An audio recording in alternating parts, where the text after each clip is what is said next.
Welcome to the Innovating Together podcast. I'm your host, Bridget Burns with the University Innovation Alliance. I am so excited to bring today's presentation to you. It's a speech that came from the UIA National Summit that profoundly affected everyone who was there.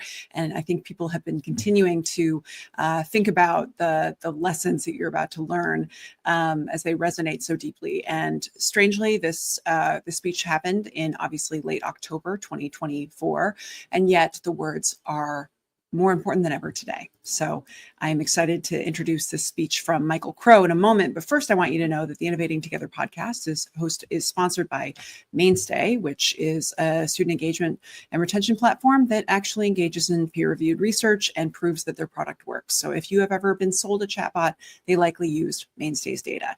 Consider looking at mainstay.com to learn more about the specific efficacy studies and how it is that their product has actually helped institutions retain students and help them reduce summer melt and a variety of other things. So take a look there. The other is that we're sponsored by the Carnegie Corporation of New York, who has been a longtime friend and ally of the UIA, and we are so grateful for their consistent and continued support.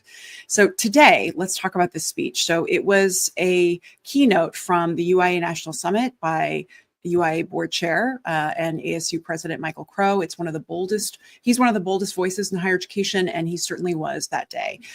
He was speaking to a room full of university leaders, and he called on all of us to really confront some hard truths about our system is failing too many students, the future of our democracy is on the line, and the only path forward is going to be through being fearless and taking risks. So some of my favorite quotes from this speech were, "There is no leadership without risk. There are no excuses, none. It's us. We did that. The essential role of your institution is only for the success of our democracy. And perfection is impossible, but progress is possible." So those are just a few, and I really hope that this gives you the inspiration and perspective and motivation that you are looking for. So please join me in welcoming a keynote from Michael Crow, which I believe the most apt title is "No Excuses, the Urgent Responsibility of Public Higher Education, Especially in This Moment."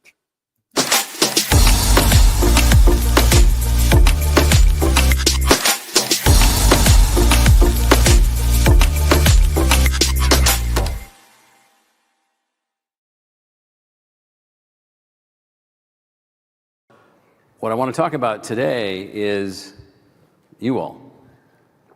You wouldn't be in this room if you weren't a person willing to take risks. You wouldn't be in this room if your institution hadn't decided to take risks. You wouldn't be in this room.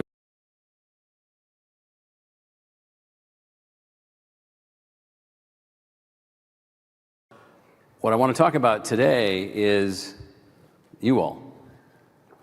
You wouldn't be in this room if you weren't a person willing to take risks. You wouldn't be in this room if your institution hadn't decided to take risks. You wouldn't be in this room if you didn't believe in the fundamental ideals of public higher education. You wouldn't be here. You'd be back at your campus, or you'd be at some other institution less interested in what we're talking about here.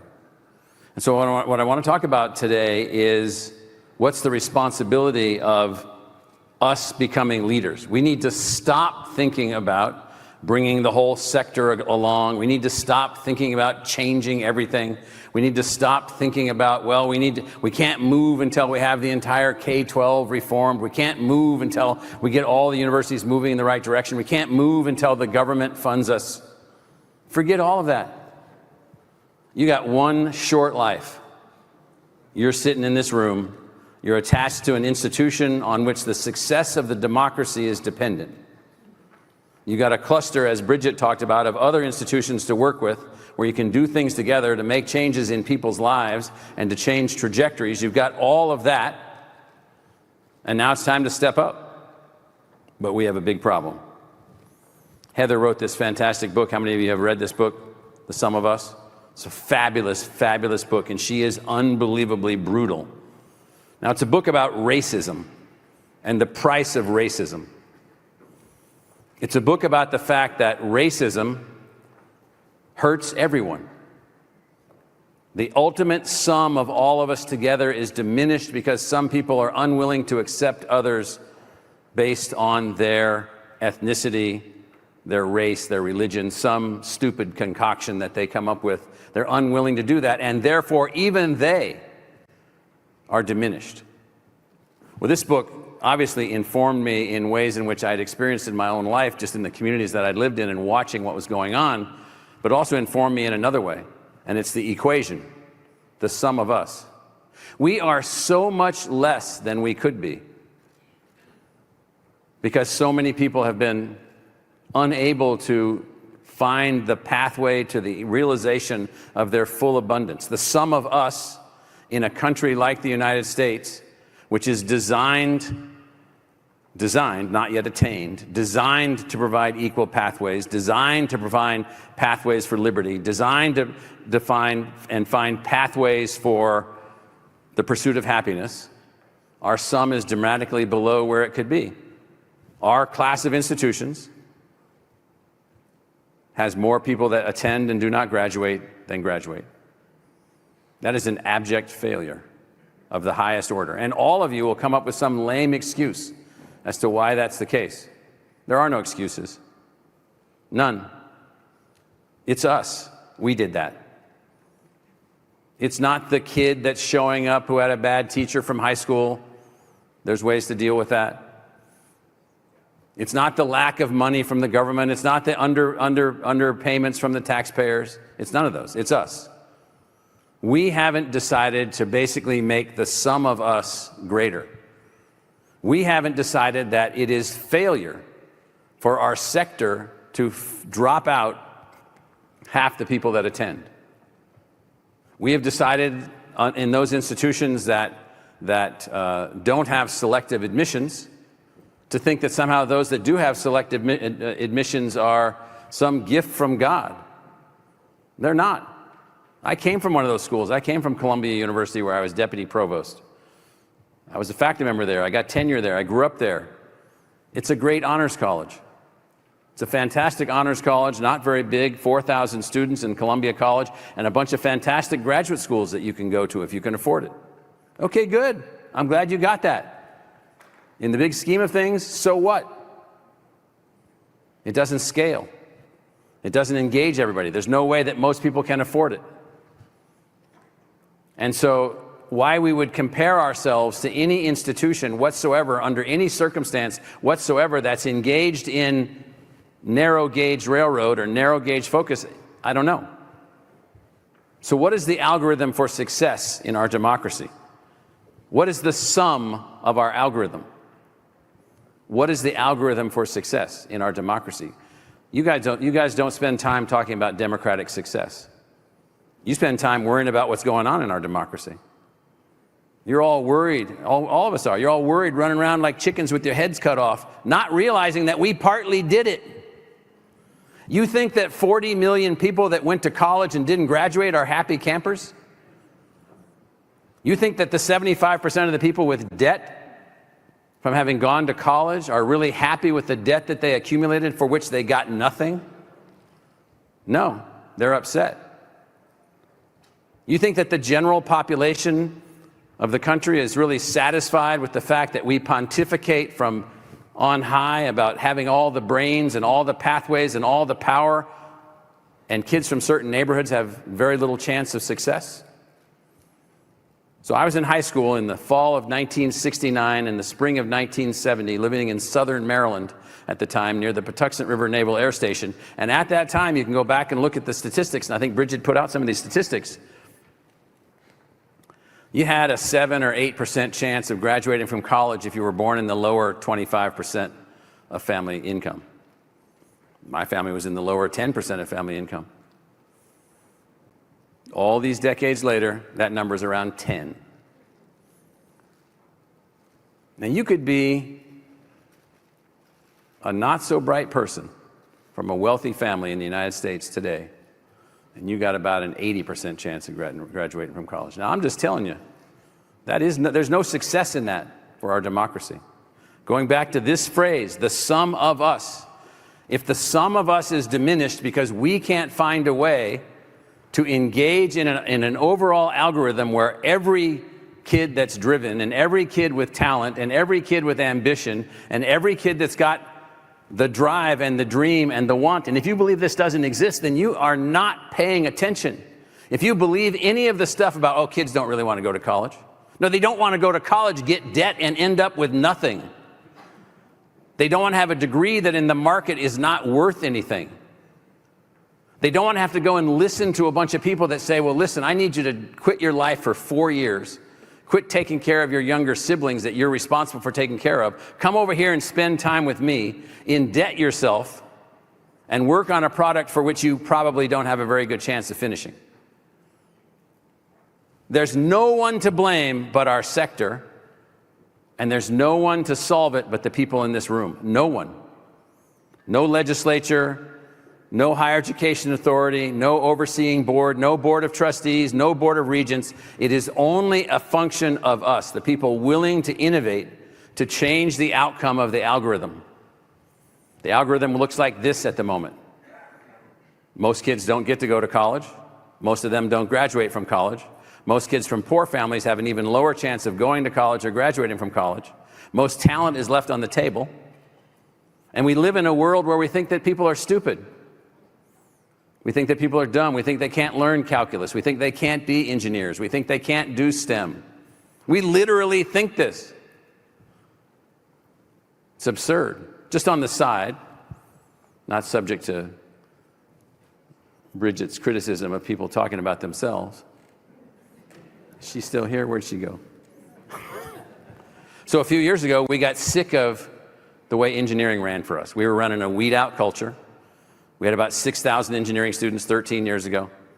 Only 68% made it through the freshman year. The rest got booted out of engineering. Half of them quit the university in disgust. If you went back and surveyed them, which we did, unhappy campers, most of whom hated our guts. Ran for the legislature and then hated us even more. So we said, everything's got to change. Chuck Vest shows up, the head of the National Academy of Engineering. He says, I'm desperate. We got to find somebody willing to take some risks. We need somebody to blow up all the departments and create grand challenge engineering schools and watch what happens when people flock to your doors. I'm like, hey, why not? You only live once. So we dynamited all of the engineering departments. Took out all of the people that thought about weed out as their, they got their jollies from flunking people out, made them feel like better men. I'm not kidding. So we decided to come up with robots that could help us teach calculus. We created grand challenge engineering schools. We created a new engineering school. In fact, Mitzi Montoya, who's the provost at Utah, helped us get this school off the ground, our Polytechnic school. We made all this stuff happen, and I'll just fast forward it. That year, we graduated 900 engineers. Last year, we graduated 7,200 engineers.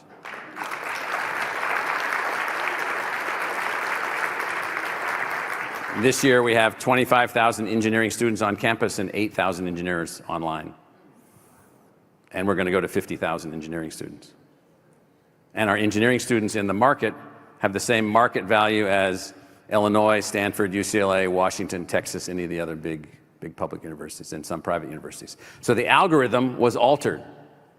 Our algorithm was altered. There is no gap to your coming in. Don't know math? We'll teach you. Want to learn engineering by doing the engineering and you learn the math later? We'll have that as a route. Blow it up, blow it up, blow it up. So the essential role of your institutions and the essential role of you as the public university, you are here only for the success of the democracy. There's no other reason for your existence. It was laid down by our intellectual designers, Adams, Washington, and others, all of whom were 18th century flawed individuals. But nonetheless, they said that essential to the success of the democracy was going to be higher education. The seminaries of learning is what Mr. Adams called it. Well, you're at one of those seminaries of learning. You're at a seminary of learning partially supported by people selling hamburgers at McDonald's or paying for you. People paving the streets are giving you money so that you can run an institution for the future. People believe in the future. Don't believe any of this crap that people don't believe in the future. That's a huge error. We have a center here at Arizona at ASU called the Center for the Future of Arizona. It's affiliated with the university, and it looks at where do we have more than 70% of the population in agreement about shared public values, things that they share. Turns out there's 9 areas of intense shared ambition. One of them is a pathway to college. A pathway to college. Not a pathway to a college that you fail from, a pathway to success in college. So the essential role of the public university is to build a university that's actually successful rather than attempting to operate a university design which in fact is not successful. If you're not graduating your students, I'm sorry, you are a failure. We are obsessed with our own failures here. We've more than 2.5 times increased our 4-year graduation rate. We've gone from 8,000 graduates a year to 40,000 graduates a year. So what? We still can calculate that there's a measured difference in your success probability based on your family's income. We know that students from certain kinds of communities still have a harder time even with us. So we're not there yet. So the essential role of the public university is to adapt to the people, not to have the people adapt to them. Adapt to the people, adapt to the learners. Stop attempting to be a weak version of some kind of a British academy where everyone learns in one path, there aren't very many majors, you assume that everyone will learn the same kind of thing, you pick people, you pre-select people because of their learning ability within that modality. That's not a public university. The public is so diverse right now, it's beyond belief. Every family background imaginable, every ethnic background imaginable, every learning modality, every way of learning, every type of learning, every type of intelligence, all of these things. If we haven't adapted to all of that, if we just keep trying to cram people in, and then we think it's about efficiency, we think it's about getting better, we think it's about getting more money from the legislature, we think it's about the stupid people that are elected to public office.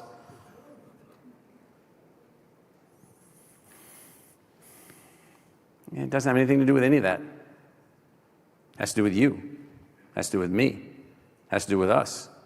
We're not successful. Most of us are cowards. We're cowards. What I mean by cowards is we won't take the risk. Think of the risk that was taken to form the democracy that you're presently benefiting from. Think of the risks that were taken by individuals to correct the flaw of slavery in the democracy. There were 30 million people that lived in the United States, and 720,000 of them died. 2 million were wounded. Entire cities were burned to the ground. To make it right, to correct it.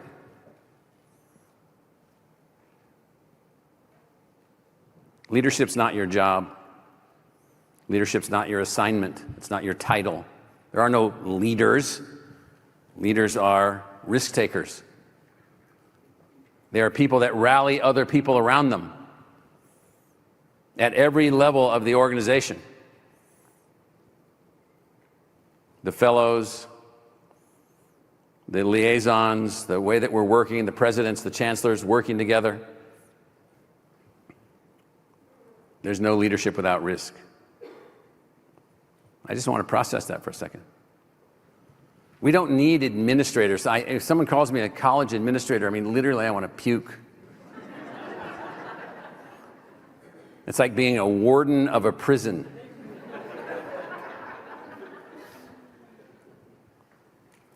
I'm a professor who happens to be the president of a university who's paid more money than most other people in the institution, not all, but most people in the institution, to make decisions to help to fulfill our mission, to find other leaders that can carry out that mission, to make hard choices until replaced, period. There's no outcome but replacement. There's no glory. There's only progress. Bales of hay wait for all of you in heaven. That's it. Enjoy it. What I'm meaning is, it's hard work, hard assignments, important assignments, and we don't have it right yet. We haven't figured it out yet. We're still not getting it right. So, there's no leadership without risk. What I really wanted to say today is that you're here, you're a self-selected leader, or you wouldn't be sitting in this room. Leadership is an action, not a title. Leaders need to be all throughout the organization. People do want leadership, but they are unbelievably cynical, particularly in our sector, about leaders. So I used to have this joke that every day I would take elephant skin pills to make my skin thick enough to take the harassment that I take. Even now, even like today, I'm taking harassment. Oh, that's never going to work. That's another one of your stupid ideas. Aren't you old and almost dead now? We can get past you.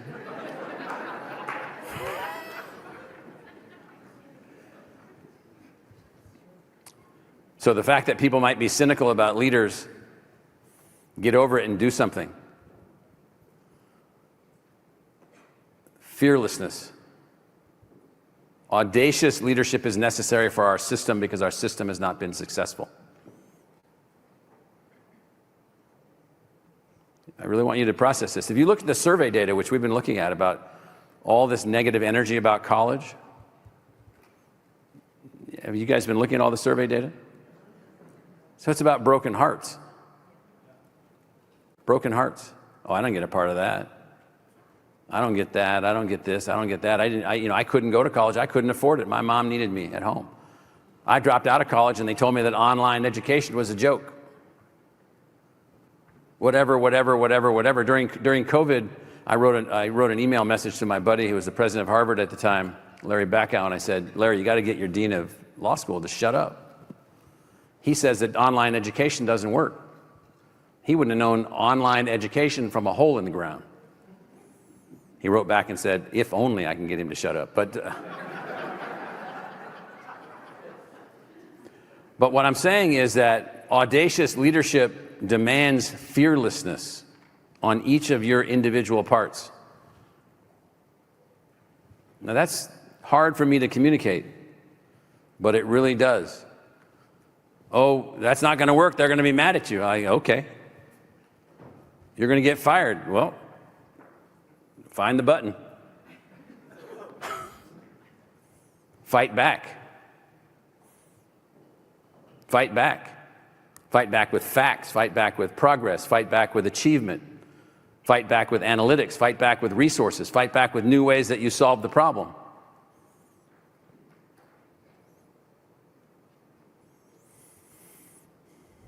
Really important, the fourth bullet. I have all these people tell me to make it simple. Okay, I don't know what's important and simple. There's certainly nothing simple in any of my personal relationships, my 3 children or my 5 grandchildren. They're all pretty complex to me. I don't think I'd want simple. What would we talk about? Like how much butter to put on the bread? I mean, that's kind of simple. Effective leaders embrace nuance. Complexity, they embrace complexity. They race toward complexity. None of the things that we're talking about are simple. There are no simple pathways. There are no simple solutions. There are no simple little drop this in, buy this software package and everything will be better. Are you kidding me? Everything we've solved created 4 more problems. And then this last one. In academia, there's this thing about perfection. Oh, we got to get it absolutely right or we can't do it. Oh, good, because you're never going to do anything then. In our business, we're working with live, walking, talking, breathing, arguing, complaining people. Perfection is impossible. Progress is possible. Perfection is impossible. So the reason I'm going on this, the reason I'm focusing on leadership in this particular case is you all are here because you've already selected that you want to be a part of change. You want to drive innovations forward. You want the democracy to be more successful. Now, you may not have thought about it in that way, but you wouldn't be here if you didn't think that. To do that requires every person in this room to become a leader. You might get fired. Who cares? If you did the right thing and you got fired for doing the right thing, you're going to be fine. You get fired because you're not doing the work or lazy or whatever, well, too bad for you. Fix it. So what I'm saying is that this algorithm for democracy, this sum of us, the sum of us will never be what it can be if our institutions stay the same. It's not going to make it. We haven't made much progress in social transformation at the level that we should since about 1980. Look at what's going on in the presidential campaign. Look at what people are talking about. Minimum wage, tariffs, not enough labor for the advanced industries that we need to be competitive, immigration, which is a labor replacement policy. We got 345 million people, and over 10% of them went to college and never finished, and more than half of them don't like anyone in this room. We got to figure out how to fix that, how to go back to them and fix that, which is why we've built our online activities with our own faculty and graduated 100,000 people. And we're going to graduate before we're done 1 million people from that. And so the point is that you're all fighters for democracy. You're all in leadership positions. Leadership is action and not a title, and we really need to work on these things. So I'm going to stop there and just see if there's any comments or questions. So thank you.